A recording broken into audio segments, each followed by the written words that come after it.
नमस्कार साथियों, एक बार फिर एक नया वीडियो लेकर हम आपके सामने उपस्थित हुए हैं। हमारे पुराने वीडियो में हम आपको भारत के औद्योगिक प्रदेशों के बारे में बता रहे थे। आज का ये जो हमारा वीडियो रहने वाला है, ये भारत में पाए जाने वाले ऊर्जा और शक्ति के संसाधनों के संदर्भ में रहने वाला है। भारत में पाए जाने वाले खनिज कौन कौन से हैं, खनिज किसे कहते हैं, खनिजों की परिभाषा क्या होती है, खनिज कितने प्रकार के होते हैं, इन सभी चीज़ों की चर्चा हम इस वीडियो में करने वाले हैं। आपको बहुत अच्छी तरह पता है, भारत एक विशाल भौगोलिक क्षेत्रफल वाला देश है, जिसके कारण यहाँ पर खनिजों के जमाव में प्रादेशिक आधार पर भिन्नताएं पाई जाती हैं। एक ओर भारत का उत्तरी पूर्वी भाग खनिजों के अत्यधिक सांद्रण को प्रदर्शित करता है, वहीं दूसरी ओर भारत के पश्चिमी, उत्तरी और भारत के दक्षिणी भागों में खनिजों का जमाव कम पाया जाता है। बिहार, झारखंड, उड़ीसा राज्यों की सीमाओं पर फैला हुआ छोटा नागपुर का पठार खनिजों के दृष्टिकोण से भारत का सबसे समृद्ध क्षेत्र है। वहीं दूसरी ओर जम्मू कश्मीर, हिमाचल प्रदेश, उत्तराखंड, राजस्थान का पश्चिमी भाग, नागालैंड, मणिपुर, मिजोरम जैसे राज्य खनिज संसाधनों के दृष्टिकोण से पिछड़े हुए क्षेत्र हैं। भारत में खनिजों के वितरण को यहाँ पाई जाने वाली चट्टानों के द्वारा नियंत्रित किया गया है। यहाँ मिलने वाली आग्नेय, अवसादी और कायांतरित चट्टानों के आधार पर ही भारत में अलग अलग प्रकार के खनिजों का निर्माण हुआ है। भारत के भूआकृतिक प्रदेश भी खनिजों के निर्धारण में अपनी महत्वपूर्ण भूमिका निभाते हैं। इन सभी तथ्यों को ध्यान में रखकर हम ये कह सकते हैं कि भारत में खनिजों का वितरण भी भारत की भौगोलिक दशाओं के आधार पर अत्यधिक भिन्नताओं से युक्त है। अब चलते हैं बच्चों, खनिज आखिर होते क्या हैं, खनिजों की परिभाषा क्या होती है। साधारण शब्दों में कहें तो ऐसे सभी प्राकृतिक पदार्थ या तत्व जो भूगर्भ के अंदर मिलते हैं तथा जिन्हें खनन की प्रक्रियाओं के माध्यम से खोदकर निकाला जाता है, उन्हें खनिज कहा जाता है। सैद्धांतिक परिभाषा की यदि चर्चा की जाए तो एक खनिज एक निश्चित रासायनिक और भौतिक गुणधर्मों के साथ कार्बनिक और अकार्बनिक उत्पत्ति वाले प्राकृतिक पदार्थ होते हैं। अर्थात भूगर्भ में मिलने वाले ऐसे पदार्थ जिनका निश्चित रासायनिक और भौतिक गुणधर्म होता है तथा साथ ही जो या तो कार्बनिक होते हैं या फिर अकार्बनिक उत्पत्ति की स्थिति को दर्शाते हैं, इनको खनिजों के रूप में जाना जाता है। वर्तमान आधुनिक युग खनिजों के युग के रूप में जाना जाता है। उन्नत प्रौद्योगिकी के विकास में खनिजों की एक महत्वपूर्ण भूमिका दृष्टिगत हो रही है। वर्तमान में जो देश जितना अधिक विकसित है, उसके पीछे खनिजों की महत्वपूर्ण भूमिका रही है। विभिन्न प्रकार के उद्योगों के विकास और आधारभूत अवसंरचनाओं की पूर्ति करने के लिए किसी न किसी प्रकार से खनिजों का प्रयोग अवश्य किया जाता है। खनिजों की प्रकृति भारत में विषमताओं के साथ साथ प्रादेशिक आधार पर वितरण की प्रक्रिया को भी भिन्न भिन्न रूप में दर्शाती है। ऐसी सभी स्थितियों के आधार पर हम ये कह सकते हैं कि भारतीय क्षेत्र में खनिजों के वितरण में जो असमानताएं हमें देखने को मिलती हैं, उन असमानताओं को मुख्य रूप से भारतीय स्थिति, दशाओं और भारत में मिलने वाली विभिन्न प्रकार की प्राकृतिक, भूआकृतिक और संरचनात्मक भिन्नताओं के आधार पर प्रदर्शित किया जा सकता है। भारतीय खनिजों की प्रक्रिया मुख्य रूप से अनेक प्रकार की विषमताओं से युक्त भी दृष्टिगत होती है। इसी आधार पर भारतीय खनिजों का वर्गीकरण किया जाता है। भारतीय खनिजों के इस वर्गीकरण में विभिन्न प्रकार की दशाओं को आधार माना जाता है और उन आधारभूत दशाओं में खनिजों के रासायनिक भौतिक गुणधर्मों के साथ साथ उनमें पाए जाने वाले धातु के अंश को भी मुख्य रूप से शामिल किया जाता है। इसी आधार पर भारतीय खनिजों को मुख्य रूप से दो भागों में विभाजित किया गया है, धात्विक खनिजों के रूप में और दूसरा अधात्विक खनिजों के रूप में। बच्चों, धात्विक खनिजों का शाब्दिक तात्पर्य होता है ऐसे खनिज जिसमें किसी न किसी धातु का अंश मिलता है, उन्हें धात्विक खनिजों के रूप में जाना जाता है। अर्थात विभिन्न प्रकार की धातुओं के मिश्रण वाले खनिजों को धात्विक खनिज कहा जाता है। इसके विपरीत ऐसे खनिज जिनमें किसी भी प्रकार की धातु का अंश नहीं मिलता, जो शुद्ध मात्रा में पाई जाती हैं, बिना धातु के अंश वाले जो खनिज होते हैं, उन्हीं को हम अधात्विक खनिजों के रूप में जानते हैं। तो खनिजों का मेन जो क्लासिफिकेशन है दो रूपों में किया गया है, धात्विक खनिजों के रूप में और अधात्विक खनिजों के रूप में। आगे जाकर धात्विक खनिजों को भी अलग अलग भागों में बांटा गया है। धात्विक खनिजों को मुख्य रूप से फिर दो भागों में बांटा गया है, पहला लौह धात्विक खनिज के रूप में और दूसरा अलौह धात्विक खनिज के रूप में। लौह धात्विक खनिज का तात्पर्य होता है ऐसे खनिज जिसमें लोहे की धातु का अंश पाया जाता है, उसे लौह धात्विक खनिज कहा जाता है। अर्थात प्राकृतिक रूप से विद्यमान खनिजों का एक ऐसा प्रारूप जिसमें लोहा किसी न किसी रूप में अवश्य मिलता है, कम या अधिक मात्रा में कैसा भी मिले, लेकिन लोहे का अंश मिल रहा हो, तो ऐसे खनिजों को लौह खनिज के नाम से जाना जाता है।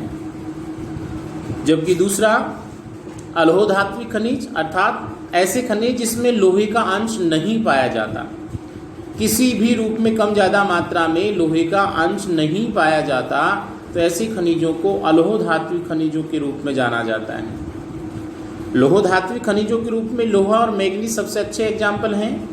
वहीं अलौह धात्विक खनिजों के रूप में यदि हम चर्चा करें तो तांबा और बॉक्साइट इसके सबसे अच्छे एग्जाम्पल के रूप में सामने आते हैं। जैसे धात्विक खनिजों का विभाजन किया गया है, ठीक उसी प्रकार से अधात्विक खनिजों का विभाजन भी किया गया है। अधात्विक खनिजों को मुख्य रूप से फिर दो भागों में बांटा गया है, एक ईंधन खनिज के रूप में और दूसरा अन्य अधात्विक खनिजों के रूप में। हम चर्चा करते हैं ईंधन खनिज की। ईंधन खनिज क्या होता है?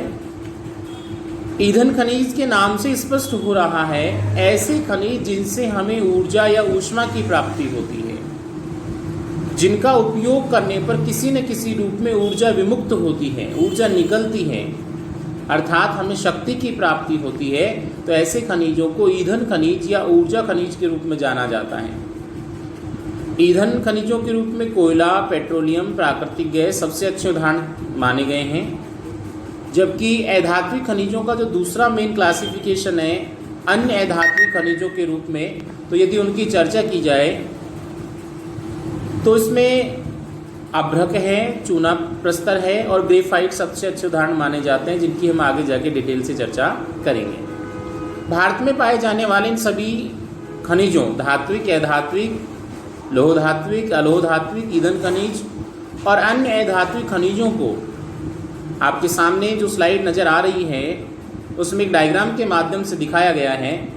इस डायग्राम को देखकर आप आसानी से भारतीय खनिजों के विभाजन के बारे में समझ सकते हैं कि किस किस प्रकार से भारतीय खनिजों का विभाजन किया गया है और उसके लिए कौन कौन से पैरामीटर यूज किए गए हैं। धात्विक और अधात्विक खनिजों में धातु का अंश जो होता है उसकी विद्यमानता सबसे महत्वपूर्ण कारण होती है। धात्विक खनिज श्रेणी में धातु की प्रधानता वाले खनिजों को शामिल किया जाता है, जिनकी थोड़ी देर पहले हमने चर्चा की थी, जैसे कि लौह धात्विक खनिज और अलौह धात्विक खनिज थे। अलौह धात्विक खनिजों में बिना लोहांश वाले खनिजों को शामिल किया गया, जिनकी हमने ईंधन खनिज के रूप में और अन्य अधात्विक खनिजों के रूप में चर्चा की थी। बच्चों, अधात्विक जो खनिज होते हैं वो मुख्य रूप से कार्बनिक उत्पत्ति वाले होते हैं, अर्थात या तो उनकी संरचना कार्बनिक अंशों के कारण बनती है, जैसे जीवाश्म ईंधन है, खनिज ईंधन है। अब जीवाश्म ईंधन या खनिज ईंधन का जो निर्माण हुआ है वो प्राचीन काल में धरातल के ऊपर जीव जंतु, पेड़ पौधे, पशु पक्षी जो निवास करते थे, धरातल में संपन्न हुई विवर्तनिक प्रक्रियाओं के परिणाम स्वरूप ये जीव जंतु भूगर्भ के आंतरिक भाग में समायोजित हो गए और कालांतर में तापमान, दबाव और घनत्व बढ़ने की प्रक्रिया के कारण पृथ्वी के अंदर दबे दबे कार्बनिक पदार्थों में बदल गए। तो कोयला है, पेट्रोलियम है, ये जीवाश्म ईंधन के या कार्बनिक उत्पत्ति वाले खनिजों के सबसे अच्छे उदाहरणों के रूप में शामिल किए जाते हैं। यदि अधात्विक खनिज कार्बनिक उत्पत्ति के नहीं हैं तो निश्चित रूप से वो अकार्बनिक उत्पत्ति के होंगे, यानी जिनके निर्माण में जीव जंतुओं का कोई योगदान नहीं होता। ऐसे खनिजों में अभ्रक है, चूना पत्थर, ग्रेफाइट है, उसको हम मुख्य रूप से शामिल कर सकते हैं। अब भारत में जितने भी खनिज पाए जाते हैं उनकी निश्चित रूप से कुछ न कुछ विशेषताएं मिलती हैं। प्रत्येक प्रकार के खनिज के निर्माण से लेकर उसकी वर्तमान स्थिति जो निर्मित हुई है उसके पीछे निश्चित रूप से कुछ न कुछ प्रमुख लक्षण रहे हैं जो दृष्टिगत होते हैं और उन प्रमुख लक्षणों को ही हम विशेषताओं के रूप में समायोजित करते हैं। तो ऐसी कौन कौन सी विशेषताएं हैं जो भारतीय खनिजों के संदर्भ में हमें देखने को मिलती हैं, उनकी हम चर्चा करते हैं। सबसे बड़ी विशेषता तो ये है बच्चों कि भारत में खनिजों का वितरण सभी जगह समान नहीं मिलता। कहीं पर खनिजों का बहुत ज़्यादा मात्रा में जमाव पाया जाता है, जबकि कहीं पर खनिज बहुत ही कम मात्रा में पाए जाते हैं। हमने अध्याय की जब परिचय प्रारंभ किया था तब एक बात कही थी कि छोटा नागपुर का पठार खनिजों के दृष्टिकोण से भारत का समृद्ध क्षेत्र है, जबकि दूसरी ओर जम्मू कश्मीर, पश्चिमी राजस्थान, दक्षिणी भारत के जो राज्य थे, पूर्वी भारत के जो पहाड़ी क्षेत्र हैं, उनमें खनिजों का वितरण बहुत कम पाया जाता है। तो भारतीय खनिज असमान रूप से वितरित हैं। प्रादेशिक आधार पर इनके वितरण में असमानता पाई जाती है। यदि हम दूसरी महत्वपूर्ण विशेषता की चर्चा करें तो खनिजों की गुणवत्ता और उनकी मात्रा के बीच में विपरीत संबंध पाया जाता है। अर्थात अच्छी गुणवत्ता वाले खनिज कम मात्रा में पाए जाते हैं, जबकि कम गुणवत्ता वाले खनिज अधिक मात्रा में पाए जाते हैं। जैसे हम चर्चा करें, भारत में यूरेनियम है, थोरियम है, इल्मेनाइट है, ये खनिज अधिक गुणवत्ता वाले माने जाते हैं, अधिक महत्वपूर्ण माने जाते हैं, लेकिन इनका वितरण भारत में बहुत कम मात्रा में मिलता है, नाम मात्र का मिलता है। हीरा है, ये भारत में बहुत कम मात्रा में पाया जाता है। सोना है, चांदी है, बहुत कम मात्रा में मिलते हैं।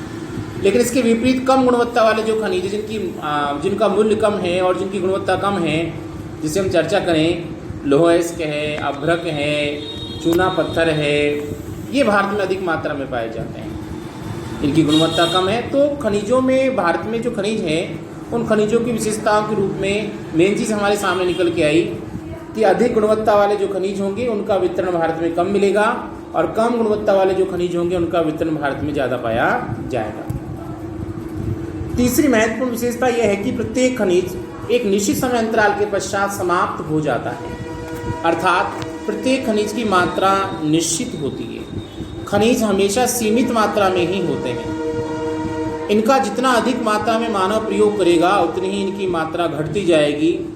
यदि विवेकपूर्ण ढंग से प्रयोग करता है तो लंबे समय तक उपलब्धता सुनिश्चित रहेगी, और यदि अविवेकपूर्ण ढंग से इनका उपयोग किया जाता है तो ये खनिज शीघ्र ही समाप्त होने वाले होते हैं। और खनिजों का एक बार समाप्त स्थिति में पहुंच जाने के पश्चात आवश्यकता अनुसार पुनर्भरण नहीं किया जा सकता। इस पंक्ति का शाब्दिक जो तात्पर्य ये है कि यदि खनिज जो प्राकृतिक रूप से हमें प्रदान किए गए, प्रकृति ने हमें प्रदान किए, वो समाप्ति की कगार पर पहुंच जाते हैं तो पुनः हम उन्हें अपनी आवश्यकता के अनुसार निर्मित नहीं कर सकते। खनिजों के निर्माण में एक लंबा समय लगता है। सैकड़ों हजारों सालों की प्रक्रिया के पश्चात खनिजों का निर्माण होता है। अलग अलग प्रकार के खनिज को निर्मित होने के लिए अलग अलग प्रकार की समय अवधि होती है, तो तुरंत इनका पुनर्भरण नहीं किया जा सकता। नेक्स्ट, खनिजों का संरक्षण आवश्यक है। खनिज अर्थात खनिजों को बचाया जाना आवश्यक है। देखिए, विश्व की जनसंख्या के समान हमारे भारत की जनसंख्या में भी दिनों दिन तीव्र वृद्धि हो रही है। हमारा भारत विश्व का दूसरा सबसे बड़ा जनसंख्या वाला देश है। और यदि आज की स्थिति के आंकड़ों का अनुमान लगाया जाए तो भारत की जनसंख्या लगभग 130 से 132 करोड़ पर पहुंच गई है। ऐसी स्थिति में खनिजों का मानव के द्वारा अत्यधिक मात्रा में अविवेकपूर्ण ढंग से प्रयोग किया जा रहा है, जिसके कारण धीरे धीरे खनिज समाप्ति के कगार पर पहुंच रहे हैं। पेट्रोलियम, खनिज तेल, कोयला कुछ ऐसे खनिज हैं जिनका मनुष्य ने अत्यधिक मात्रा में दोहन किया है और उसी का परिणाम है कि इनकी मात्रा धीरे धीरे घटती जा रही है। तो खनिजों का संरक्षण किया जाना चाहिए, सदुपयोग होना चाहिए, लेकिन दुरुपयोग नहीं होना चाहिए, क्योंकि इन्हें दोबारा उत्पन्न नहीं किया जा सकता। तो खनिजों की प्रक्रिया के लिए खनिजों की कुछ विशेषताएं जो निकल के हमारे सामने आई, मैंने अभी आपको 4-5 विशेषताएं बताई, ये हमारे भारतीय खनिजों के संदर्भ में महत्वपूर्ण स्थिति को प्रदर्शित करती हैं। तो बच्चों, हमने भारत में खनिज किसे कहते हैं, खनिज की परिभाषा के बारे में जाना, खनिजों का निर्माण कैसे होता है उसके बारे में जाना, भारत के संदर्भ में खनिजों की विशेषताएं कौन कौन सी है उनके बारे में जाना, खनिजों को कौन कौन से आधारों पर और किन किन भागों में बांटा गया, अर्थात खनिजों के वर्गीकरण के बारे में हमने इस वीडियो में जाना। तो आज का ये जो हमारा वीडियो यहीं समाप्त होता है। नेक्स्ट वीडियो में एक बार फिर मिलेंगे एक नए टॉपिक के साथ। तब तक के लिए धन्यवाद।